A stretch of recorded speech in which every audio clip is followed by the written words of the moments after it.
नमस्कार। नमस्कार जी। मैं मोरेश्वर बड़गी। हाय महाराष्ट्र यूट्यूब न्यूज़ चैनल में आपका स्वागत है। धन्यवाद। अपने साथ है नागपुर के प्रसिद्ध जनरल प्रैक्टिशनर फिजिशियन डॉक्टर संतोष मोदी। संतोष मोदी, इनकी एक खासियत है कि आज उनकी उम्र 78 है, बराबर है। बराबर। इस उम्र में वो इतने फुर्तीले हैं कि जवान जवान को भी शर्मा जाए। इतना फिटनेस और इतनी एनर्जी, इतना मेटाबॉलिज्म वो कैसे लाते हैं, वो चमत्कार है। तो इतवारी में बैठते हैं तो उनके दवाखाने की एक खासियत है कि दवाखाने में इतनी मरीजों की भीड़ रहती है, वो खुद बैठ नहीं सकते। तो ये ऐसा लोकप्रिय एक मेडिकल प्रैक्टिशनर, सामाजिक कार्यकर्ता, उनका एक अंग ये भी है कि वो विदर्भ सेवा समिति के माध्यम से काम करते हैं और सवेरे से भिड़े रहते हैं। तो आज उनकी उम्र 78 है। इस उम्र में भी वो अपना बुढ़ापा कैसे एंजॉय करते हैं, ये अपन जान लेंगे। इससे औरों को भी स्फूर्ति मिलेंगी। तो चलो मैदान में, बोलिए डॉक्टर मोदी। मैं 1973 से प्रैक्टिस कर रहा हूँ। अब प्रैक्टिस के साथ साथ में समाज सेवा ये करते आ रहा हूँ। 1981 में हम लोगों ने मिलकर विदर्भ सेवा समिति की स्थापना की और उसके अंतर्गत सैकड़ों सामाजिक कार्य किए, जिसमें उल्लेखनीय भोपाल का गैस कांड, जिसमें एम्बुलेंस लेकर 15 लोगों की टीम गई और वहाँ 5 दिन हम लोग रुके रहे। करीब 9000 मरीजों का हमने इलाज किया। 1982 में विदर्भ की धरती पर पहली बार ऑपरेटिव कैंप जो रामटेक में आयोजित किया था, जिसमें करीब 110 मरीजों का हार्निया हाइड्रोसिल का ऑपरेशन किया गया और 10 दिन तक मरीजों की पूरी सेवा की गई। उनका खान पान से लेके इलाज पूरा निःशुल्क रखा। 1984 फरवरी महीने में उमरेड में 450 मरीजों का हार्निया हाइड्रोसिल के साथ में मोतियाबिंद का कैंप रखा। डॉक्टर साहब, ये आपकी सेवा तो सब जानते हैं। आप हमको ये बताइए कि इस उम्र में आप ये बुढ़ापा कैसे एंजॉय करते हैं। मैं सवेरे 12 बजे तक सिर्फ सामाजिक काम करता हूँ और सामाजिक काम करने से मेरे को प्रेरणा मिलती है, मेरे को आत्मिक संतोष मिलता है और मेरी जो लाइफ स्टाइल है ये रेगुलर है। जैसा कि मैं सवेरे 8 बजे फल फ्रूट खाऊंगा, सवेरे 9:30 बजे सिर्फ उबला हुआ दाल चावल खाऊंगा, शाम को 4:30 बजे खाना खाने के बाद 7:30 बजे फिर फल फ्रूट खाऊंगा और रात को मैं खाना नहीं खाता। रात को बिल्कुल खाना रात को मैं बिल्कुल खाना नहीं खाता। आधा गिलास दूध और एक अखरोट पीता हूँ। और समाज सेवा करने से, आत्मिक शांति मिलने से मेरा माइंड स्टेबल रहता है। लोगों की सेवा यही मेरा धर्म है, यही मेरा कर्तव्य है। मेरे दवाखाने में जब भी मरीज आते हैं, उसको पहले हम ये नहीं पूछते कि तूने कितने पैसे लाए। सलाइन की बोतल भी लगाने का है, उसके बाद में भी उसके पास पैसे नहीं रहते, तो हम लोग उसको सहूलत देते हैं कि आपके पास में जब भी सहूलत होगी आप पैसे देना। आपको यदि कैपेसिटी नहीं रहे तो आप मत देना। इसीलिए प्रैक्टिस के 52 साल के बाद भी आज भी मेरे दवाखाने में उतने ही मरीज आते हैं जितने मेरी जवानी में आते थे। और इस सब का बहुत बड़ा कारण जो मेरे लड़के और जो मेरी बहुएं हैं, ये मेरी बहुत सेवा भी करते हैं।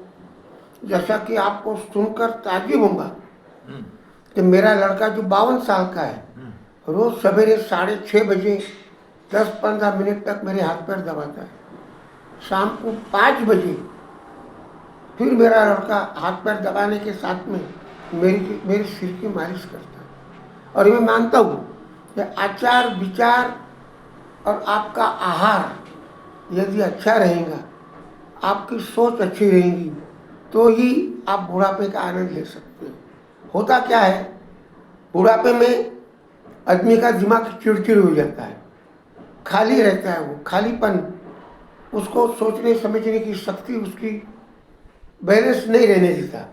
मैं आप सबसे यही अपील करूँगा कि बुढ़ापे में आप व्यस्त रहिए, खाना सादा खाना खाइए, बने जहाँ तक हरा भाजी पाला खाइए, सलाद लीजिए, और रोज़ सवेरे आधा पौन घंटा आप घूमिए, प्राणायाम कीजिए, योगासन कीजिए। आप यदि अच्छे से रहेंगे तो आपका बुढ़ापा आपको तकलीफ नहीं देगा। और जैसा कि मैं बार बार कहता हूँ कि मुझे लगता ही नहीं कि मैं 78 का हूँ, मुझे तो ऐसा लगता है कि मैं 39 ईयर्स का हूँ। उसका कारण यही है कि मेरे जो विचार हैं उसमें एक सीधी लाइन से काम करना, सीधी लाइन आना, और किसी का बुरा सोचना नहीं, ये मेरी शुरू से आदत रही है। हमारी संस्था के अंतर्गत हमने बड़े बड़े जो काम किए, यहाँ तक कि गुजरात के भूकंप में 15 दिन के लिए हम लोग गए, जबलपुर के भूकंप में गए, उत्तर काशी के भूकंप में गए। इस प्रकार के काम करने से मुझे एक प्रेरणा मिलती है कि अच्छा काम करते रहिए। और आप जानकारी के लिए बताऊं कि अच्छा काम कभी व्यर्थ नहीं जाता, व्यर्थ नहीं जाता। आप अच्छा काम कीजिए, एक सकारात्मक पॉजिटिव अप्रोच रखिए, तो आपका आने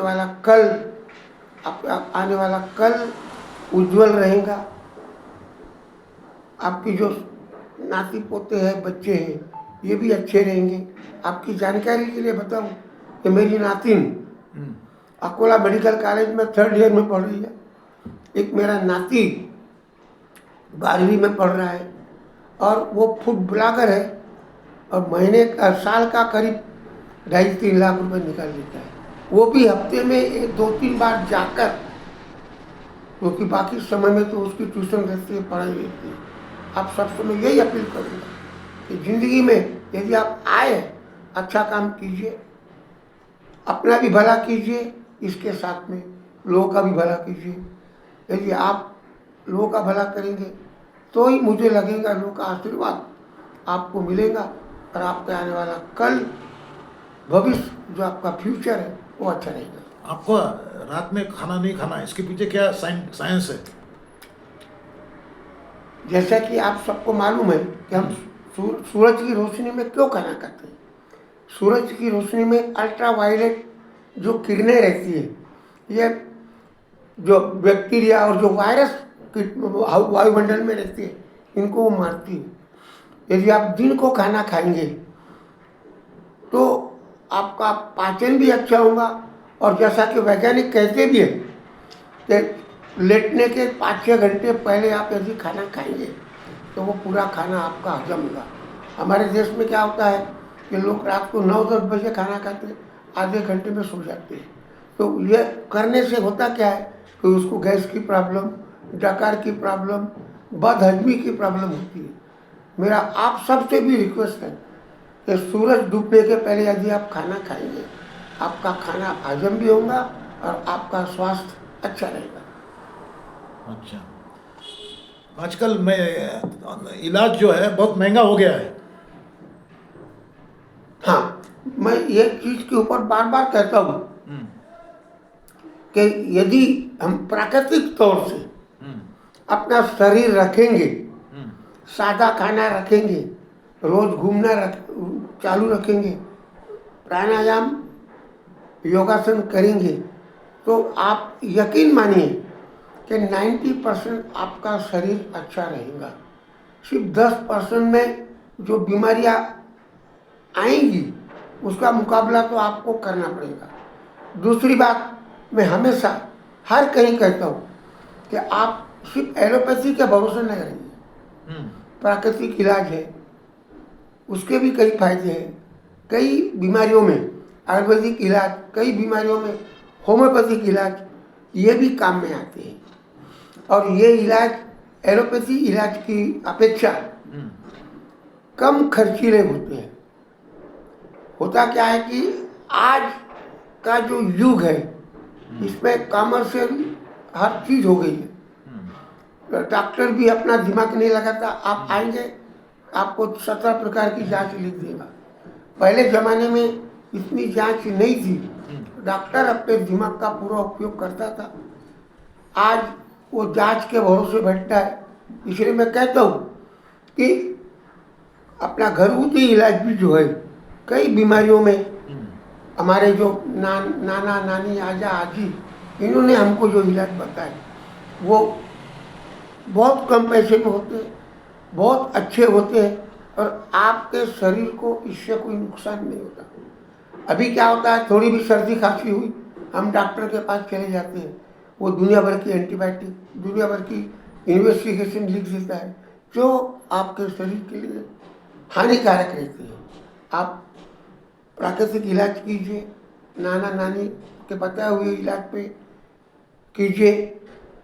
हर बीमारी के लिए, छुटपुट बीमारी के लिए डॉक्टर के पास जाना कोई ज़रूरी नहीं है। धन्यवाद। धन्यवाद जी। धन्यवाद डॉक्टर साहब।